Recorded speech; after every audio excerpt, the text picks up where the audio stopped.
बिस्मिल्लाहिर्रहमानिर्रहीम, अस्सलाम वालेकुम। मैं हूं रियाजुद्दीन और आप देख रहे हैं Venus sports celebrities with Riyazuddin. जनाब, हॉकी प्रो लीग जो है इस वक्त आपने देखा कि प्रो लीग के 2 मैचेस पाकिस्तान ने खेल लिए हैं और पाकिस्तान ने हॉलैंड और अर्जेंटीना से मैचेस खेले, जबकि तो ये दो मैचेस हुए थे और इन चारों मैचेस में पाकिस्तान की टीम शिकस्त खा गई। लेकिन एक दो मैचेस ऐसे थे जिसमें पाकिस्तान ने बरतरी भी ली और अर्जेंटीना के मैच में खास तौर से पाकिस्तान जो है 2 के मुकाबले में 3 गोल से उसे शिकस्त का सामना करना पड़ा। अर्जेंटीना की टीम जो है आलमी रैंकिंग में 6 नंबर पे है, जबकि हॉलैंड की टीम जिससे उसको दोनों मैचों में बड़े मार्जिन से शिकस्त हुई वो नंबर 1 टीम है। तो जनाब, ये पहला मरहला तो जो है दो मैचेस का अर्जेंटीना और हॉलैंड से जो है वो मुकम्मल हो चुका है। दूसरा मरहला जो है वो फरवरी में होगा और उसमें जर्मनी और ऑस्ट्रेलिया से मैचेस होंगे। जर्मनी की टीम जो है आलमी रैंकिंग में 2 नंबर पे, जबकि ऑस्ट्रेलिया की टीम जो है आलमी रैंकिंग में 4थे नंबर पे है। और इसका प्रो लीग का जो तीसरा मरहला है वो जनाब जून 2026 में होगा और उस दौरान बेल्जियम, स्पेन, भारत और इंग्लैंड के साथ पाकिस्तान की टीम 2 मैचेस खेलेगी और इस तरह प्रो लीग का ये जो 3 मरहले पे मुश्तमिल है ये सीरीज जो है खत्म हो जाएगी।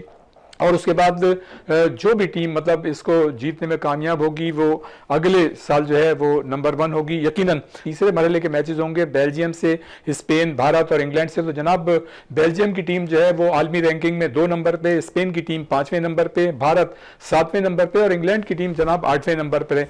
तो ये है जनाब सूरत हाल और देखना होगा कि अगले जो मैचेस हैं पाकिस्तान की टीम प्रो लीग के दौरान उसमें किस तरह की परफॉर्मेंस पेश करती है। लेकिन जनाब, पाकिस्तान का एक और बड़ा अहम मतलब ये कि मरहला आने वाला है जो कि क्वालिफाइंग राउंड होंगे वर्ल्ड कप के लिए। तो जनाब, वर्ल्ड कप क्वालिफाइंग राउंड जो है वो 1 मार्च से 7 मार्च तक मिस्र के शहर इस्माइलिया में खेले जाएंगे और उसमें जनाब इंग्लैंड, मलेशिया, मिस्र, जापान, ऑस्ट्रेलिया, चीन और अमेरिका की टीमें शिरकत करेंगी। मजमूई तौर पर जनाब 16 में से 7 टीमें जो हैं वर्ल्ड कप की हकदार होंगी। और देखना यह है कि पाकिस्तान की टीम जो गुज़िश्ता कई बरसों से ओलंपिक और वर्ल्ड कप में शिरकत नहीं कर पा रही है, क्वालिफाई भी नहीं कर पा रही है, क्या इस दफा वो क्वालिफाई करने में कामयाब रहेगी। और जनाब, पीएचएफ, अगर हम पाकिस्तान हॉकी की बात करें तो पीएचएफ के इलेक्शन का मामला जो है वो बड़ा सर चढ़ के बोल रहा है और इस सिलसिले में पाकिस्तान स्पोर्ट्स बोर्ड और पाकिस्तान हॉकी फेडरेशन के दरमियान जनाब रस्साकशी जारी है। पाकिस्तान स्पोर्ट्स बोर्ड ये चाहता है कि ये इलेक्शन जो है उसकी निगरानी में हो, जबकि पाकिस्तान हॉकी फेडरेशन ये चाहती है कि ये जो इलेक्शन जो है वो खुद कराएं।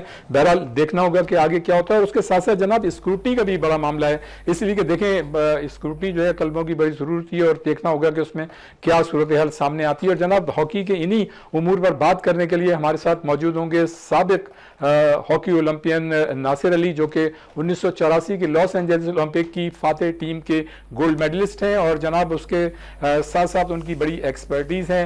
खास तौर से गोल्ड मेडल हैं वो 1984 के, जैसा मैंने पहले बताया, 7 गोल्ड जो हैं उनके क्रेडिट पे हैं, 10 सिल्वर हैं और 4 ब्रॉन्ज मेडल जो है उनके क्रेडिट पे हैं। तो यानी कि यकीनन उनसे जो है हॉकी पे बात होगी, इसलिए कि बड़े बर्निंग इशू चल रहे हैं। और जनाब, हमारे साथ इस वक्त लाइन पर मौजूद हैं farmer first class cricketer Anwarul हक, जो जनाब 80s में और 70s के आखिर में उनका जो है फर्स्ट क्लास क्रिकेट में तूती बोलता था और जो बाहर की टीमें आती थी उसके खिलाफ उनकी बड़ी शानदार परफॉर्मेंस होती है, बड़ी इनसाइड है उनकी जनाब। और हाल ही में वो अमेरिका का भी टूर करके आए हैं और वहां पे उन्होंने मुख्तलिफ जो क्रिकेट की एक्टिविटीज थी उसमें भी शिरकत की जनाब।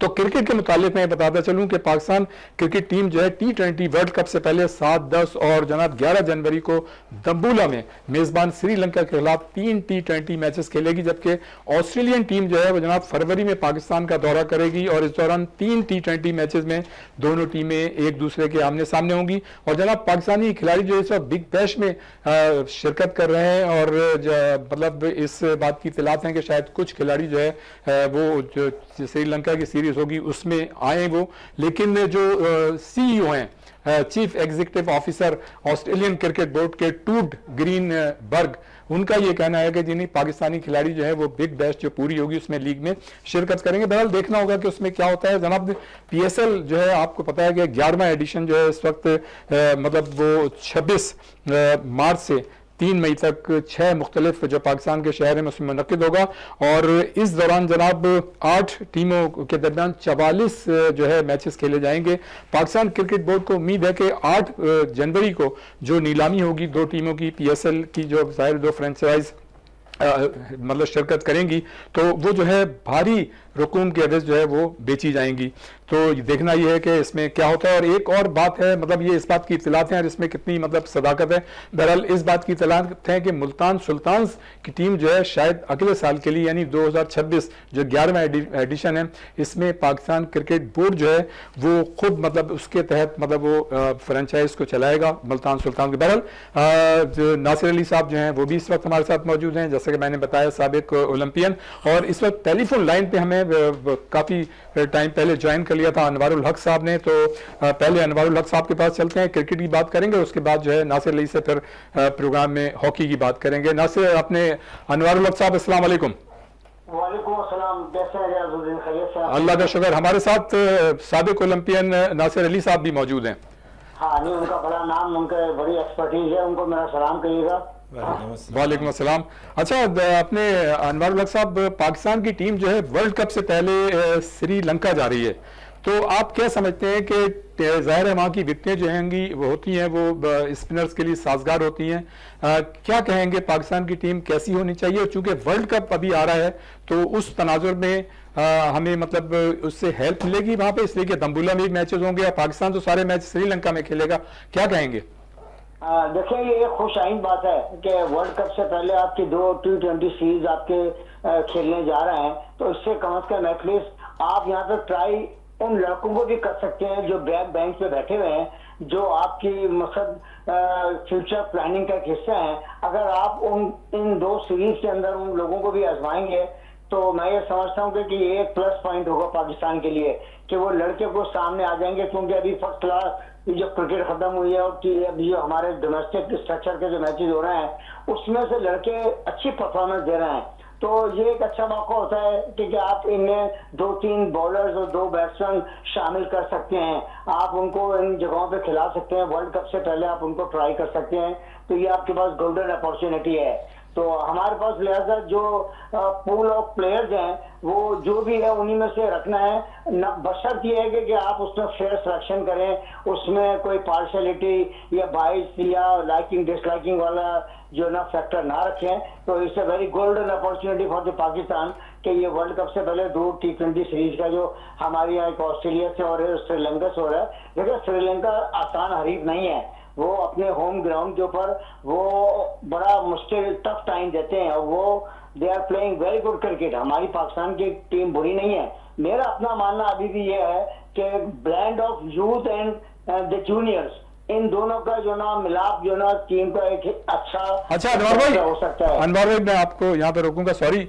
पाकिस्तानी खिलाड़ी जो हैं इस वक्त बिग बैश में शिरकत कर रहे हैं, जो जाहिर है मतलब पाकिस्तान के बेहतरीन खिलाड़ी हैं, और इस बात की इत्तलात हैं कि अगर वो यहाँ ना आए तो जैसा आपने अभी अपने जवाब में भी कहा कि कुछ खिलाड़ी जो हैं नए शामिल किए जाएंगे, तो ये बेहतरीन मौका होगा नए खिलाड़ियों को चांस देने के लिए, अगर हमारे जो मतलब कुछ खिलाड़ी जो सीनियर हैं वो वहाँ ऑस्ट्रेलिया में मौजूद हैं।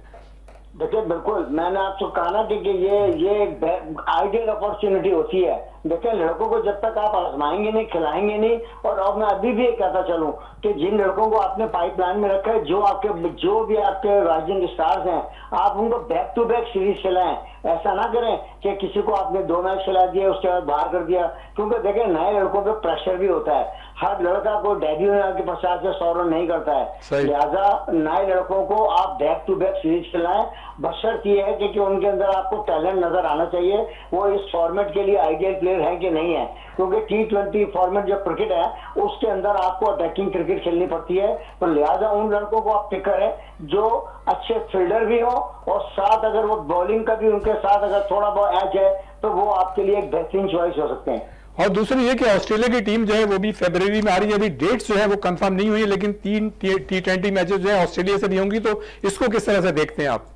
नहीं, देखिए ये बहुत अच्छा फैसला है। देखिए, वर्ल्ड कप से पहले आपकी ये 2 सीरीज होंगी ना, इसमें आपको लड़कों का जो ना बहुत से लड़के जो ना हो सकता है कुछ एक्सपोज भी हो जाए, कुछ लड़के ऊपर भी आ जाएं। तो ये क्रिकेट का हुस्न होता है, ये कभी कभी इंसान फॉर्म में होता है, कभी नहीं होता है। तो आपको अपनी जो स्ट्रेंथ इतनी मजबूत रखनी चाहिए। मेरा अपना मानना है, मेरी अपनी फीलिंग है as far as cricket concern कि इसमें कम से कम 4 आपके पास बेहतरीन ऑलराउंडर होने चाहिए, क्योंकि यहाँ पे बॉलिंग का शोबा भी आपको इसमें शामिल करना पड़ता है, क्योंकि आपको 4 ओवर का एक लिमिट होती है। इसमें अगर कोई बॉलर का दिन अच्छा नहीं है तो एटलीस्ट कम से कम 4 ऑलराउंडर्स और 4 स्पेशलिस्ट बैट्समैन और जो तीन आपके पास स्पेशलिस्ट स्पिनर्स और 2 रियल फास्ट बॉलर होने चाहिए। ये कॉम्बिनेशन होता है। अच्छा, देखना ये कि पिच का म्यार कैसा है सही। और अपोनेंट कैसे हैं, तो उसके हिसाब से टीम स्टैब्लिश की जाए। सही। अच्छा, 2025 में पाकिस्तान क्रिकेट टीम ने सबसे ज्यादा यानी 21 मैचेस जीते हैं। तो आप समझते हैं कि जिन टीमों के खिलाफ हमने मैचेस जीते हैं वो वर्ल्ड कप की तैयारी के लिए वो जस्टिफाई करते हैं?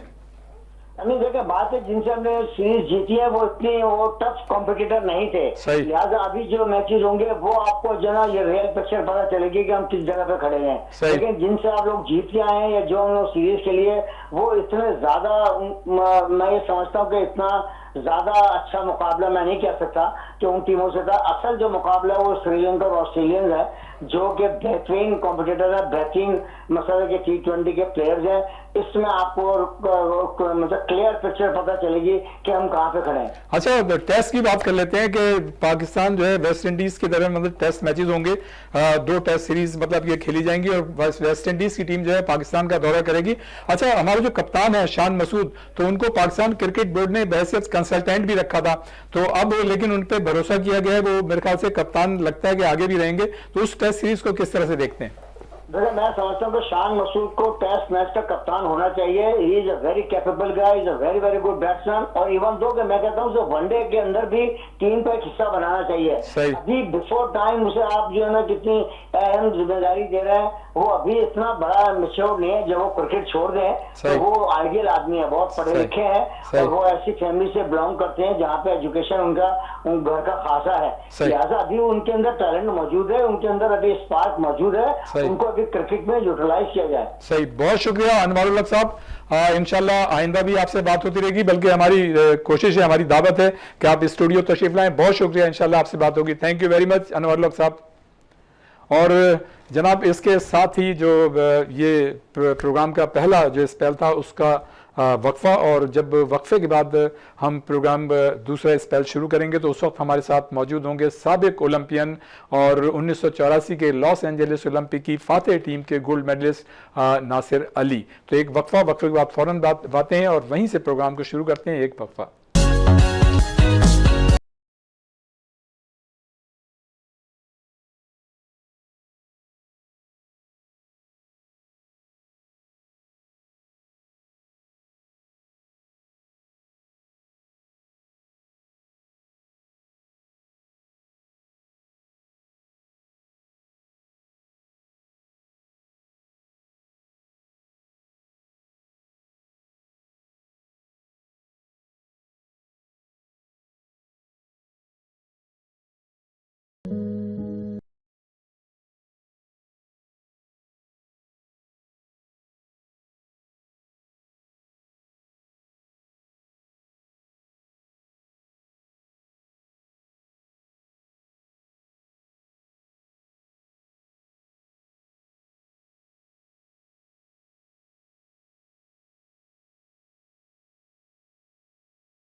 एक मतलब फिर हम आपके प्रोग्राम में खुश आमदीद कहते हैं, और जैसा मैंने पहले बताया कि हमारे साथ मौजूद हैं साबिक ओलंपियन और 1984 के लॉस एंजलिस ओलंपिक की फातह पाकिस्तानी टीम के गोल्ड मेडलिस्ट नासिर अली साहब के मुतालिक मैं बताता चलूँ कि उनके क्रेडिट पे जनाब 7 गोल्ड मेडल हैं, 10 सिल्वर मेडल हैं और 4 ब्रॉन्ज मेडल हैं।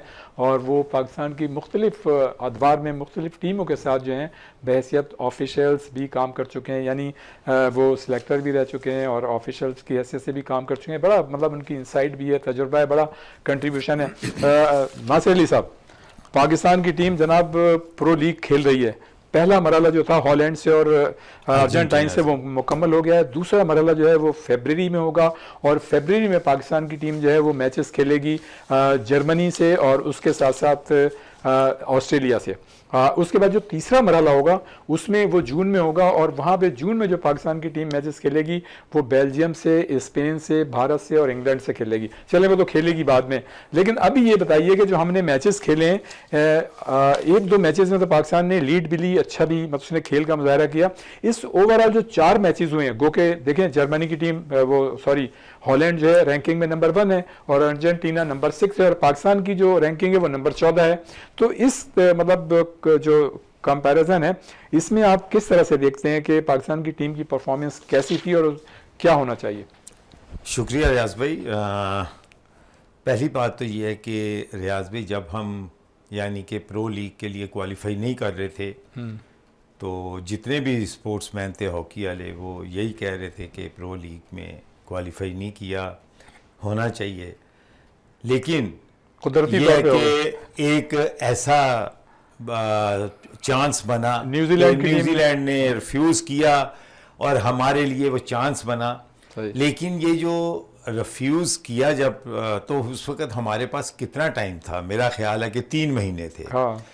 आप इतना बड़ा इवेंट खेलने जा रहे हैं और उन टीमों के साथ खेलने जा रहे हैं जो रैंकिंग में टॉप पर हैं, टॉप 10। आपने जस्ट 10 से 15 दिन का कैंप लगा लिया, क्या आप इतने सुपर फिट हैं? पहले आप ये देखें कि आप एशियन यानी कि वो ग्रुप में या एशियन कैटेगरी में आप कहां पर खड़े हैं। ठीक है, आप एशियन चैंपियन भी नहीं है, आप ठीक है नंबर 2 हो गए, नंबर 3 हो गए, नंबर 4 हो गए। तो आप जा रहे हैं उन टीमों के साथ खेलने की जिनकी रैंकिंग कहां से कहां है और आप कैंप लगा रहे हैं 10 से 15 दिन का। फॉर गॉड सेक, पहली तो ये सबसे बड़ा मैनेजमेंट से ये मेरा सवाल है और फेडरेशन से ये सवाल है। अब ये जहां तक मैचेस का रिजल्ट है, मेरे हिसाब से पहला मैच 5-2 हॉलैंड के साथ, हाँ, दूसरा अर्जेंटाइन के साथ 3-2 था, तीसरा हॉलैंड 7-2, चौथा 5-1 और आपके अगेंस्ट 20 गोल हुए और आपने 7 गोल किए हैं, 7 गोल किए हैं आपने। और आप कहां पर खड़े हैं और अभी आपने 2 माह के बाद जाना है और वहां पर जो लाजमी बात है कि जो टीमें ऑस्ट्रेलिया एंड जर्मनी और पाकिस्तान होगा फरवरी में, वो आपके सामने रिजल्ट आ जाएगा। लेकिन मेरा जहां तक टीम के ऊपर देखिए, मैं कोई ये नहीं कि मेरे कोई पर्सनल कोई किसी के साथ मुखालफत है। इस टीम में 5 से 6 चेंजिंग बनती हैं। सही। इस टीम जो करंट टीम गई हुई है ना, जो मैंने मैचेस देखे हैं, इसमें से 5 या 6 मैं नाम नहीं लूंगा, लेकिन ये है कि अगर मैं बाहर बैठकर ये चीज नोट कर रहा हूं तो क्या वहां पर कोचिज या हेड कोच ताहिर ज़मान नहीं ये चीज नोट कर रहा कि कहां पर हम लैग कर रहे हैं? 5 या 6 चेंजिंग इस टीम में बन रही हैं और आपके लिए ये एक चांस है, अच्छा चांस है कि आपको लड़कों का पता चल जाएगा। अभी देखिए आप, नेशनल गेम्स खत्म हुई हैं। नेशनल गेम्स में शायद मुझे नेवी में 1-2 प्लेयर नजर आए जो कि वो भी पाकिस्तान कैंप के थे। वो आपने तो नेशनल गेम्स को बड़ा करीब से देखा हॉकी के मुकाबले को। सर मैं सिंध कॉन्टिजेंट का चीफ डिवीजन था माशाल्लाह, और मैंने सारे वो जो है ना मैचेस मैंने वो देखे हैं मैंने बहुत। और मुझे अगर आप बोलें कि वापडा में से कोई लड़का नजर आया हो, नो। अच्छा। वापडा में से मुझे कोई, हालांकि वापडा वो टीम होती थी कि जहां से लड़के प्रोड्यूस करते थे, लेकिन नो, इस वक्त वो बिल्कुल किसी जगह खड़े नहीं हो रहे थे। जितनी यानी कि नेवी हो गई, एयरफोर्स हो गई और आर्मी हो गई, इनमें से अगर आप देखें तो मुझे लड़के कोई समझ आई, ठीक है।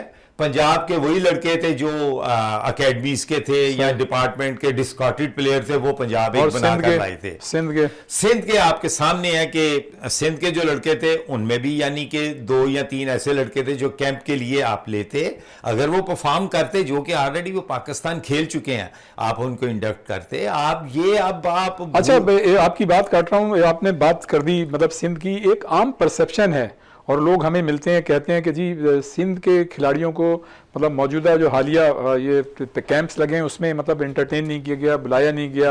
तो आप ये देखेंगे सिंध गवर्नमेंट जो है वो तो पाकिस्तान हॉकी फेडरेशन को 8 से 10 करोड़ सालाना वो भी देती रही है, ग्रांट भी देती रही है। और चलें ये तो खैर एक अलग चीज़ है, लेकिन जो खिलाड़ी मेरिट पे हैं उनको तो कम अज कम होना चाहिए। सर ये क्या प्रेसिडेंट तारिक जो मसूरी साहब हैं उन्होंने आंखें बंद की हुई हैं? ये प्रेसिडेंट का काम होता है, ठीक है ना? वो आप ही जो फेडरेशन है या जो सेलेक्टर हैं या जो टीम मैनेजमेंट है उनसे बात करे। देखें नूर खान साहब थे, ब्रिगेडियर आतिफ साहब का कितना विजन था, आपके सामने पूरी वर्ल्ड पहचानती है उनको। वो तो बड़े इंटरनेशनली विजनरी लोग हुआ करते थे, उनकी मतलब कंट्रीब्यूशन, उनका एक्सपीरियंस, एक्सपोजर जबरदस्त था। लेकिन मैं आपको बताऊं एक वाकया, 82 में और 84 में कलीम भाई को यानी कि टीम से बाहर निकाल रहे थे, लेकिन नूर खान ने बोला कि नो, यानी कि कोई जो कुछ भी हुआ नूर खान साहब ने बोला कि ये जाएगा और विनिंग गोल किया उन्होंने। तो ये प्रेसिडेंट और नूर खान साहब का मरहूम का अल्लाह ताला उन्हें गरीक रहमत करके उनका तो बड़ा कंट्रीब्यूशन है, उन्होंने तो मतलब बड़ा हॉकी, क्रिकेट, फुटबॉल को बड़ा हो गया, वो स्क्वॉश हो गई सर, बड़ा मतलब ये तमाम चीजें वो। लेकिन सर अगर उनका ऐसा विजन था तो असल में सर बात यह है रियाज भाई कि वो लोग जो थे ना वो इस मुल्क का सोचते थे। ये जो मैनेजमेंट है ना, हाई मैनेजमेंट, ये अपनी पॉकेट का सोचती है। तो हाँ मैं आपको अच्छा, आपने पॉकेट की बात की तो हमारे खिलाड़ियों को तो बेचारों को डेली अलाउंसेस भी मतलब सर ना इनको बांग्लादेश के मिले जी, ना इनको बांग्लादेश के अलाउंसेस मिले हैं लड़कों को, और ना ये प्रो लीग के मिले हैं। और मुझे ये बताएं कि ये जो टीम मैनेजमेंट गई हुई है इनसे भी पूछा जाए कि ये क्यों मसलन ऐसा है, आप तो मंथली ले लेते हैं कि मेरी 10 लाख या 12 लाख या 8 लाख या 5 लाख या 4 लाख आपने जो फिक्स की हुई है आप उनको दे रहे हैं। लेकिन रियाज भाई इसमें मैं थोड़ा सा तो नहीं, बहुत सा कसूरवार जो है ना वो इंटरनेशनल हॉकी फेडरेशन के जो प्रेसिडेंट है ना उनका, वो तो पाकिस्तानी है। यस, उनका भी है। अच्छा, उसने पूरा ग्रैब किया हुआ है इस पाकिस्तान हॉकी फेडरेशन को और वही चला रहा है। फॉर गॉड सेक, तुम अपना जिस तरह तुमने FIH में अपने आप को नॉमिनेट तो कर लिया हुआ है, चाहे तुम 200 वोट लेकर हो, जो क्या तुम ब्रिगेडियर आतिफ या उससे रैनी फ्रैंक के जमाने में जितने 20, 25 या 15 ममालिक थे जो कि एक क्रिकेट खेलते थे, अब तुमने 30 तो छोटे छोटे ममालिक जो नक्शे पर भी नहीं है उनकी फेडरेशन में आगे तुमने वोट ले लिया और तुम कहते हो मैं FIH का प्रेसिडेंट हूं। ये बेड़ा गर्क कर रहा है ये FIH का जो प्रेसिडेंट है। लेकिन उनकी कुछ ना कुछ एक्सपर्टीज है, कंट्रीब्यूशन तो होगा जो मतलब FIH के वो प्रेसिडेंट हैं। सर देखिए वो साथ लगे रहे, लेकिन जब आप वोटिंग के लिए आते हैं तो लाजमी बात है कि जब आप फेडरेशन बना दिया, मैं अगर जाके ये फेडरेशन दूसरे तमाम शहरों की बनाता जाऊं कि ये फेडरेशन नहीं, ये वाली तो मैं तो हिलने नहीं दूंगा उनको किसी जगह भी। तो ये सारी चीज है, तो पाकिस्तान की हॉकी में खराब करने में उस शख्स का भी बहुत बड़ा हाथ है। अच्छा। और इसलिए हाथ है कि हमारे जो PHF है वो भी उनको सल्यूट करती है, उनके पीछे पीछे होती है, उनसे फायदे लेती है। तो इस वजह से लेकिन जब ब्रिगेडियर आतिफ वगैरह हुआ करते थे इंटरनेशनल हॉकी फेडरेशन की रूल्स बोर्ड कमेटी के चेयरमैन थे, तो वो मतलब अंपायर्स को भी लेके आ रहे थे पाकिस्तान के, और मतलब जो टेक्निकल कमेटीज हैं उसमें भी मतलब इंट्रोड्यूस किया करते थे। तो उनका बड़ी ग्रिप थी और उस जमाने में पाकिस्तान की टीम की परफॉर्मेंसेज भी बड़ी अच्छी हुआ करती थी, तो उनकी वजह से पाकिस्तान टीम को फायदा पहुंचता था। जी क्या कहेंगे सर? अब आपने बड़ी अच्छी बात की। पहली बात यह है कि आपके पिछले प्रोग्राम में जब जूनियर वर्ल्ड कप हो रहा है इंडिया में, तो अगर पाकिस्तान में एक ओलंपिक्स का क्वालिफाइंग राउंड हो रहा था लाहौर में पाकिस्तान में, तो आपने ड्यू टू चपकलिश की वजह से आपने यहां से वाइंड अप करके मस्कत ले गए। हालांकि अगर वो ये होता तो बड़ी मतलब बहुत अच्छी परफॉर्मेंस, उसका बड़ा एक अच्छा इम्पैक्ट जाता वर्ल्ड में। लेकिन दूसरी बात यह है कि आपने इंडिया में जो जूनियर वर्ल्ड कप हो रहा है, पाकिस्तान टीम की नहीं जा रही, तो आप वहां से भी शिफ्ट करो ना, आप मस्कत लेकर जाओ जूनियर वर्ल्ड कप, सही बात ताकि है। पाकिस्तान भी पार्टिसिपेट कर सके और उनका एक्सपोजर और जस्टिफिकेशन भी बनती है। बिल्कुल नासिर अली ने सही कहा कि जब हाइब्रिड मॉडल के तहत क्रिकेट और मतलब एक दूसरे के मालिक में नहीं खेल रहे हैं पाकिस्तान और इंडिया, तो बिल्कुल जो पाकिस्तान के मैचेस उसमें रखे गए थे इंडिया में, वो हाइब्रिड मॉडल पे हो सकता था। अच्छे जाएगा पाकिस्तान की टीम ने अपनी टीम को जाहिर है बैकआउट तो करना ही था। बहरहाल ये सिलसिला अभी जारी रहेगा। यहाँ वक्त हुआ है एक ब्रेक का, और ब्रेक के बाद फौरन वापस आते हैं, यहीं से इस सिलसिले को जोड़ते हैं। एक ब्रेक।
एक मतलब फिर हम आपको प्रोग्राम में खुश आमदीद कहते हैं।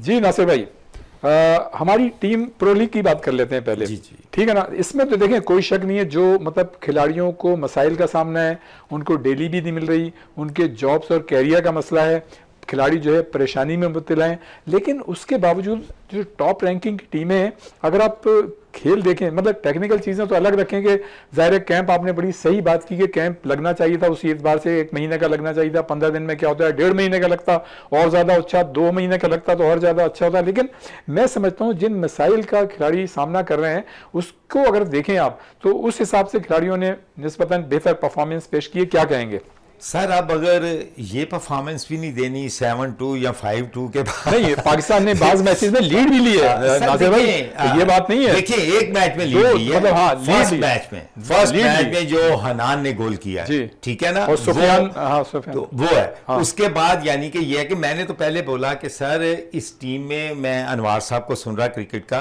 उन्होंने बड़ी अच्छी बातें की कि आपके पास जो पाइपलाइन में लड़के हैं, आप उनको फॉर गॉड सेक इस चीज आप जो चेंजिंग में रखें। जिस तरह देखें बशारत लड़का है, वो बहुत अच्छा लड़का है, उसको आप ले सकते हैं। बिलाल लड़का है फुल बैक पंजाब का, वो बड़ा अच्छा लड़का है। ये जो राना वलीद का गया है, इसको मैंने 2023 में नेशनल गेम जो कोयटा में थी, वहां मैंने इसको सिलेक्ट किया था। बिलाल भी बहुत अच्छा फुल बैक है। लेकिन बात यह है कि जब आप प्रेसिडेंट 3-4 प्लेयर्स को लेकर एक कमरे में बैठा रहे, सही, और प्रेसिडेंट अपने आप को उनसे सेव करे और वो बैठ के 3 या 4 लड़के पाकिस्तान की टीम बनाए, तो मैनेजमेंट का है। ये तो आप कमरों की बातें कर रहे हैं। ये मैं बिल्कुल आपको हकीकत बता रहा हूं, ये हकीकत बता रहा हूं। तो यानी कि ठीक है, ये मैनेजमेंट का ये नहीं कि ब्रिगेडियर आतिफ साहब भी हमारे रूम्स में आते थे जब कैंप लगा होता था। हाँ, वो सिर्फ इसलिए आते थे कि देखते थे कि लड़के सो गए हैं कि नहीं, हाँ क्या कर रहे हैं लड़के, उनसे आके जस्ट 1 या 2 मिनट्स, ठीक है, वो चले गए। तो अब आप उनके साथ बैठ के लड़कों के साथ अपने आप को सेफ करो कि मैं प्रेसिडेंट रहूं, क्योंकि ये जो है लड़के, ठीक है 3 या 4 लड़कों का आपने ग्रुप बना के आप पूरी जो है अपने आप को सेफ कर रहे हो, तो ये आप किसी जगह स्टैंड नहीं करते। अच्छा, मैं टीम की बात कर रहा हूँ कि आपने सही उस वक्त पॉइंट आउट किया था कि हमारी टीम का जो फिजिकल फिटनेस का लेवल है या हमारा स्टेमिना है, वो जो इंटरनेशनल इस वक्त हॉकी का मेयार है उसको मतलब ये कि ये वो नहीं करता, फुलफिल नहीं करता। तो ये 15 दिन के कैंप से तो मामला नहीं बनेगा। सर मैं आपको बताऊं, 84 ओलंपिक्स जब हमने जीता है तो मुझे आज तक याद है कि 7 जनवरी को हम असेंबल हुए थे हॉकी क्लब में, ये जो आप ईदी के नाम से है, और वो तालिब साहब जो है इंटरनेशनल एथलीट तालिब साहब थे, और साथ में उमर हयात साहब एयरफोर्स के फिजिकल ट्रेनर थे, एक्सीलेंट सर, खुदा ताला तालिब साहब ने बड़ी ट्रेनिंग जी उन्होंने भी कराई है, 86 में उन्होंने कराई थी। लेकिन मैं ये बात करता हूं कि उस टाइम में 84 में हमने टेस्ट सीरीज, यूरोप टूर, उसके बाद यानी कि पाकिस्तान में टीमें आ रही हैं, उनके साथ टेस्ट सीरीज हो रही है, लेकिन ये तमाम चीजें उसी वक्त हैं कि जब कोई स्पॉन्सर करेगा। लेकिन स्पॉन्सरशिप भी उस वक्त आती है रियाज भाई जब आप विक्ट्री स्टैंड पर होते हैं। सही। हर विक्ट्री स्टैंड वाला जो है ना स्पॉन्सर, वो देखता है विक्ट्री स्टैंड पर मेरा लोगो आया है कि नहीं। जब 14वें 15वें नंबर पर होते हैं तो डोमेस्टिक जो स्पॉन्सर वाले हैं ना वो भी भाग जाते हैं। तो इसी वजह से ये आपको बहुत ज्यादा खिलाया। मेरा ख्याल है हम तो हर प्रोग्राम में गवर्नमेंट ऑफ पाकिस्तान जो कि पैटर्न चीफ हैं अपना नवाज शरीफ साहब, प्राइम मिनिस्टर शहबाज शरीफ साहब, तो उनको भी बोल बोल थक गए हैं कि फॉर गॉड सेक आपने नोटिफिकेशन तो निकाल दिया लेकिन इंप्लीमेंट नहीं हुआ कि कोई डिपार्टमेंट की टीमें बनाएं या लड़कों को उन्होंने तो ड्यूटीज लगाई थी ना, वो तो जाहिर है प्राइम मिनिस्टर है, उनको तो बिजी होते हैं। कोई नहीं, राना मसूद साहब ने भी कुछ नहीं किया, तारड़ साहब ने भी कुछ नहीं किया, वो सब बस ऐसे ही बस बोल देते हैं, लेकिन इंप्लीमेंट करना, उस चीज के पीछे पड़ना और किसी का रोजगार, और ये सर ये तो आपको फ्री पाकिस्तान का एम्बेसडर जहां जाता है आपका फ्लैग जो है और नेशनल एंथम जो है वो जब बजता है तो उस वक्त ये कहां होता है सर। तो ये चीजें सर सारी हम तो चाहेंगे कि लड़कों को जॉब्स मिले, बिल्कुल। लेकिन सर देखें पाकिस्तान में इस वक्त कोई हॉकी संभाल सकता है ना, तो वो एक शख्स है, मैं पिछले प्रोग्राम में भी बोलकर गया हूं आपको, वो सिर्फ इस्लाहुद्दीन सदीकी है। हाँ, इस्लाह भाई की बड़ी मतलब एक्सपर्टीज है, एक्सपोजर है, पाकिस्तान की हॉकी को ऊपर ले आएगा। बिल्कुल। मैं आपको बताऊं कि मैं तो जहां बैठता हूं या जिससे मिलता हूं मेरी ये बात होती है। हाँ, इस्लाह भाई का विजन भी बड़ा मतलब विजन के अलावा उनके कॉन्टेक्ट्स हैं। हाँ। अगर आप किसी दूसरों प्लेयरों से कंपैरिजन करोगे तो उनका कंपैरिजन नहीं है किसी के साथ। तो ये है कि मेरी तो ये है कि दरख्वास्त है गवर्नमेंट ऑफ पाकिस्तान से कि आप ऐसे शख्स को देखें। आप एक साल में अगर वो हॉकी ऊपर ना ले आए, 1978 का जो ब्यूनस आयर्स है उसकी फातेह टीम के कप्तान है सर, और ग्रैंड सलाम भी उनके पास है सर। उसके बाद जो भी उनको टीम दी गई है उसी वक्त दी गई है जब वो नीचे गिरी हुई थी, लेकिन बात यह है कि वो फर्स्ट सेकंड। अच्छा, अभी जो आपने बात की थी ना कि मतलब जो ऑफिशियल्स या ओहदेदार होते हैं फेडरेशन के, उनको खिलाड़ियों के साथ इतना मिक्सअप नहीं होना चाहिए, तो इस्लाह भाई जो ये तमाम चीजों को समझते हैं उसी तरह से लेके चलते हैं। वो हर लड़के की साइकी समझते हैं, और जब आप लड़के की साइकी समझते इसको मैंने किस तरह ट्रीट करना है, तो कोच तो वही होता है। अब मैंने ताहिर जमान को पिछली दफा बोला था कि ताहिर ने अगर मैनेज किया, नो डाउट ताहिर की मैं बहुत तारीफ कर रहा हूं, लेकिन मेरी राय चेंज भी हो सकती है। इस्लाह भाई जो सपोर्टिव भी है, मतलब हमने तो खैर वो तो कमाल की हॉकी खेली, हमने जो हॉकी खेली उनके साथ बड़ा सीखा आप लोगों के साथ, और मुझे मतलब बड़ा फख्र है कि जाहिर है हम कमेंट्री भी उनके साथ करते रहे। आप एक्सपर्ट कमेंट्स के लिए होते हैं कमेंट्री बॉक्स में, तो इस्लाह भाई वहां भी सपोर्ट करते हैं। जी बिल्कुल, मैं वही कह रहा हूं कि देखें कोच उसको मैं अच्छा समझता हूं कि जब एक मैच के बाद उसमें अगर आपकी बेहतरी आएगी, सही, आपका उससे बुरा ना हो, तो इसका मतलब है कि you are not able this job. सही, ठीक है। अगर ये है कि हॉलैंड ने अगर हमें 5 गोल किए थे तो उन्होंने हमारे वीक पॉइंट ढूंढकर हमें 7 किए। सही। अर्जेंटीना ने हमें 3 गोल किए तो उन्होंने वीक पॉइंट ढूंढ के हमें बाद में सेकंड मैच में 5 गोल किए। सही। ठीक है कि नहीं? तो हमने कहा अब उनके वीक पॉइंट ढूंढे अर्जेंटीना के या हॉलैंड के, कुछ भी ढूंढे, हमारा वो ही पैटर्न रहा। हाँ। 2 गोल 2 गोल 2 गोल और 1 गोल, 7 गोल हो गए। 7 गोल हो गए और उनके 20 गोल हो गए। 20 गोल उन्होंने किए। सही। हॉलैंड ने 12 गोल किए, अर्जेंटीना ने 8 गोल किए। किए। अच्छा, अभी मैंने देखा अभी कल या परसों माशाल्लाह जो नेशनल असेंबली की कौमी असेंबली की मेंबर हैं शहला रज़ा साहिबा, जिनका सिंध में हॉकी का पाकिस्तान में बड़ा कंट्रीब्यूशन है ख़वातीन हॉकी, तो आप लोग वज़ीर आला सिंध से भी मिले और उसमें Olympian Kalimulla, Olympian Hanif Khan, Olympian Iftikhar Syed आप थे और साबिक सेक्रेटरी PHF इंटरनेशनल खिलाड़ी अपने हैदर हुसैन भी थे वहाँ पे। जी जी। तो वो जो मुलाकात हुई आपकी वज़ीर आला सिंध मुराद अली शाह साहब से, तो ये किस उसका हिस्सा? जी कल हुई है मुलाकात, तो वो इस चीज़ का हिस्सा था कि जो आपको पता है हैदर हुसैन नो डाउट कि डेड ऑनेस्ट आदमी, ग्रास रूट का आदमी, लेकिन वो जो उसने पीछे जिम खाना वगैरह बनाया उसकी ओपनिंग के लिए गए थे और वो पैट्रन इन चीफ हैं उस वजीर आला, तो उसकी ओपनिंग के लिए उन्होंने डेट जो है आज या कल इंशाल्लाह ताला वो बता देंगे, तो वो ओपनिंग कर रहे हैं उस स्टेडियम। बिल्कुल, इसमें तो कोई शक नहीं है कि जब हैदर हुसैन कराची हॉकी एसोसिएशन के सेक्रेटरी थे, इस वक्त वो जॉइंट सेक्रेटरी हैं, तो उन्होंने कराची की हॉकी को बड़ा प्रमोट किया था। तमाम तर जो इख्तलाफात तो यहाँ पे फेडरेशन में चल ही रहे हैं, लेकिन जो जिसकी अच्छी चीज़ें हैं वो बहरहाल उसको मतलब उसकी तारीफ करनी चाहिए। बहरहाल ये सिलसिला जारी रहेगा। यहाँ वक्त हुआ एक ब्रेक का और ब्रेक के बाद फ़ौरन वापस आते हैं, यहीं से इस सिलसिले को शुरू करते हैं। एक ब्रेक।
तो फिर हम आपको प्रोग्राम में खुश आमदीद कहते हैं और वहीं से इस सिलसिले को जोड़ते हैं जहाँ से टूटता था। नासिर भाई, ताहिर ज़मान नो डाउट मतलब एक अच्छे खिलाड़ी भी थे और अच्छे कोच भी हैं, लेकिन पिछले दिनों हमने देखा कि कुछ थोड़े से इख्तलाफात हुए और जब ये बांग्लादेश नहीं गए तो बहुत सी चीज़ों ने बांग्लादेश तो बांग्लादेश गए थे, लेकिन उससे पहले प्रो लीग के लिए मैं अवेलेबल नहीं हूँ। तो मतलब ऐसे हालात में जबकि पाकिस्तान हॉकी जो है मसाइल से दो चार है, मेरे ख्याल से ये चीज़ होनी नहीं चाहिए थी, लेकिन एक चीज़ पैदा हो गई है। उसी ज़माने में हमने ये सुना कि शायद पाकिस्तान हॉकी फेडरेशन जो है वो कोई बाहर से कोच लेके आएगी। तो नो डाउट ताहिर ज़मान की एक्सपर्टीज़ तो बड़ी हैं बहैसियत कोच, और वो ज़ाहिर है मास्टर कोच भी हैं। आप क्या समझते हैं कि मतलब उनके होते हुए टीम जो है सही सिमत में गामजन है? सर पहली बात तो ये है कि जहाँ तक बात आती है फॉरेन कोच की या ताहिर ज़मान की, सबसे पहले आप अपने पहले घर को देखें सही कि आपके पास स्ट्रेंथ कितनी है, ठीक है ना, खिलाड़ियों की खिलाड़ियों की। अच्छा, खिलाड़ियों की स्ट्रेंथ, कोचेस तो सर यहाँ पर आपको ढेर मिलेंगे, हर एक बोलेगा कि मैं ही कोच, लेकिन ताहिर ज़मान की तो अपनी एक बात है। सर मैं आता हूँ आपके उस सवाल पर भी। पहले आप स्ट्रेंथ देखें कि क्या है। अब ये जो टीम गई हुई है ना, मैंने पहले भी आपको बोला है कि इसमें से 5 या 6 प्लेयर आउट होते हैं। सही। वो इस काबिल अब नहीं रहे जो आजकल की हॉकी है। तो प्रो लीग में ठीक तो है? वही खिलाड़ी खेलने चाहिए जिनको मुस्तकबिल में आपने खिलाना है, 200% फिट हो हाँ। और मुस्तकबिल में आपके लिए असासा बने पाकिस्तान के क्योंकि लिए। मतलब वर्ल्ड की टॉप 10 रैंकिंग की टीमों से खेलना जो है वो तो खिलाड़ियों को मतलब एतमाद देगा, तो नए खिलाड़ियों को इंडक्ट करना चाहिए जो मुस्तकबिल में काम आए। हाँ, जहां तक फिर अब बात आती है, देखें बांग्लादेश की या टीम मैनेजमेंट की, देखें ताहिर का जो मुझे पता चला है कि कोई थोड़े बहुत इख्लाफात हुए हैं कि जब प्रो लीग के लिए ताहिर जो है ना 3 लड़कों को सिलेक्ट नहीं कर रहा था। सही। अब 3 लड़के, मैं नाम तो मुझे पता है लेकिन मैं नाम नहीं लूंगा, ठीक है, हाँ, सही। ठीक है ना।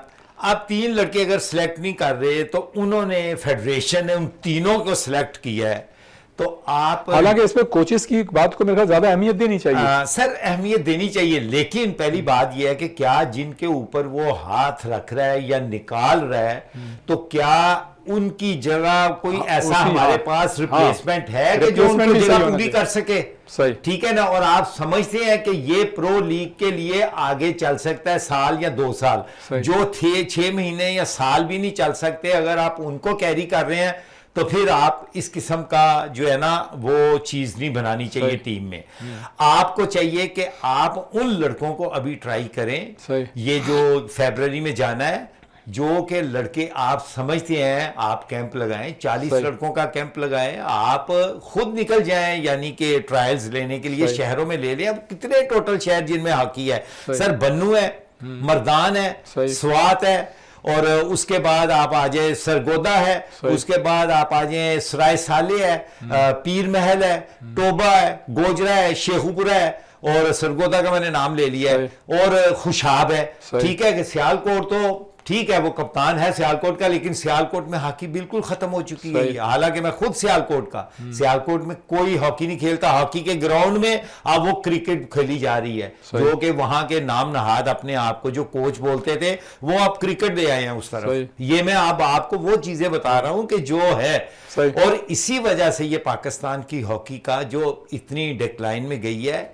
यही अच्छा, वजह है। कराची और लाहौर मुल्क के 2 बड़े शहर हैं, यहाँ पे जो हॉकी हो रही है उससे मुतमईन है आप? सर देखें, जो कराची में लड़के हैं, देखें यहाँ कराची में सगीर है, नईम कस्टम वाला जो इनसाइड लेफ्ट है वो टाइम दे रहा है। अच्छा। और यहाँ पर देखें 4 या 5 लड़के ऐसे हैं जो कैंप के लिए हैं, जो लड़के पाकिस्तान खेल रहे हैं वो भी उसी कैलिबर के हैं। सही। और अगर अंडर 21 या अंडर 18 की कोई टीम हो तो 3 या 4 ऐसे लड़के हैं कि वो उनको compete करते हैं, जो कि सगीर लेकिन वो की कैंपों में नहीं लिए जाते। कैंपों में नहीं लिए जाते। कि ये तो- क्या ये वजह तो है? बस सर ज्यादती है। यही तो हमारी बदकिस्मती है कि हम अपनी, मेरी और आपकी अगर मुखालफत है ना, सही। या मेरी और आपका डिफरेंस ऑफ ओपिनियन है, तो मैं आपके तो लड़कों लड़कों को सफर नहीं करना चाहिए। लड़के पाकिस्तान के लिए, आप पाकिस्तान का सोचें, चाहे वो आपके दुश्मन का बेटा है, अगर सही। उसका राइट बनता है तो सही। उसको उस जगह पर अच्छा, होना लाहौर की चाहिए। हॉकी की बात रहेगी, वहां तो एकेडमीज भी हैं अपने मैंने सर चौकीदार हैं, वो भी काम कर रहे हैं। अकेडमीज की आपने बात की, तो पिछली दफा भी मैंने आपको बोला, मैं अकेडमी उसको मानता हूं जो वहां के लड़के आप प्रोड्यूस करेंगे। सही। आप ये नहीं कि 3 आप बन्नू से ले ले, 2 आप कराची से ले जाएं, सही। 2 आप दूसरी जगह से ले लें, लेकिन ये है कि उनके जो जूनियर लड़के हैं। लेकिन मेरा ये सवाल है कि ये जो मैंने बात की है उस पर मैं थोड़ा सा ये भी फेवर करूंगा कि उन्होंने अगर कस्टम की टीम बनाई हुई है अपनी एकेडमी से, तो उसके लिए भी जरूरी है कि बन्नू का लड़का हो जो अच्छा है, ठीक है, उन्होंने सही। इंप्लाइज किया हुआ है। सही। लेकिन जो छोटे लड़के हैं ना, उस लाट में से, वो लाहौर में से ले, सही। उन लड़कों को ट्रेन करे ताकि सही एकेडमी का पता चले। अच्छा, मैंने नासिर भाई बहुत सारे सवालात किए और वक्त इतना तेजी से गुजरता है कि पता ही नहीं चलता, मतलब वक्त का मुकाबला सख्त हो जाता है। बहुत सारी बातें हुई, सवाल भी किया आपने आज, माशाल्लाह बड़ी अच्छी, हमेशा करते हैं गुफ्तगू, आज तो बड़े मतलब टची मतलब पहलू भी निकला है। बहरहाल कोई अगर हॉकी के हवाले से कोई छोटी मोटी बात हो ज़रूर कीजिए, इसलिए कि हमारे प्रोग्राम का टाइम जो है वो ख़त्म हो चुका है। तो वो अगर कोई जहन में है आपके हॉकी के हवाले से। हॉकी में मेरा ये है कि अगर आपने हॉकी को दोबारा खड़ा करना है, स्कूल्स में खड़ा करना है, कॉलेजेस में, यूनिवर्सिटीज में और सूबों में, तो आप ऐसे आदमी को प्रेसिडेंट लाएं। फॉर गॉड से government of Pakistan, patron chief Shahbaz Sharif साहब, फील्ड मार्शल आसम मुनीर साहब, और जितने भी वज़राए आला हैं हमारे सूबों के, उनसे मेरी रिक्वेस्ट है कि इस्लाहुद्दीन सदीकी को प्रेसिडेंट पाकिस्तान हॉकी फेडरेशन लाएं ताकि आपकी हॉकी दोबारा बहाल हो बहाल हो सके। बहुत शुक्रिया नासिर अली साहब, आप हमारे प्रोग्राम में तशरीफ़ लाए। इंशाअल्लाह ताला आइंदा भी आपको ज़हमत देंगे। बहुत शुक्रिया जनाब। ये था हमारा आज का प्रोग्राम। यकीनन आपको ये प्रोग्राम जो है पसंद आया होगा। इसकी फ़ीडबैक हमको ज़रूर दीजिएगा और इंशाअल्लाह ताला अगले हफ्ते किसी नई शख्सियत या नई शख्सियात के साथ एक मरतबा फिर आपकी खिदमत में हाजिर होंगे। उस वक्त तक के लिए रियाजुद्दीन को इजाज़त दीजिए। अल्लाह हाफिज़।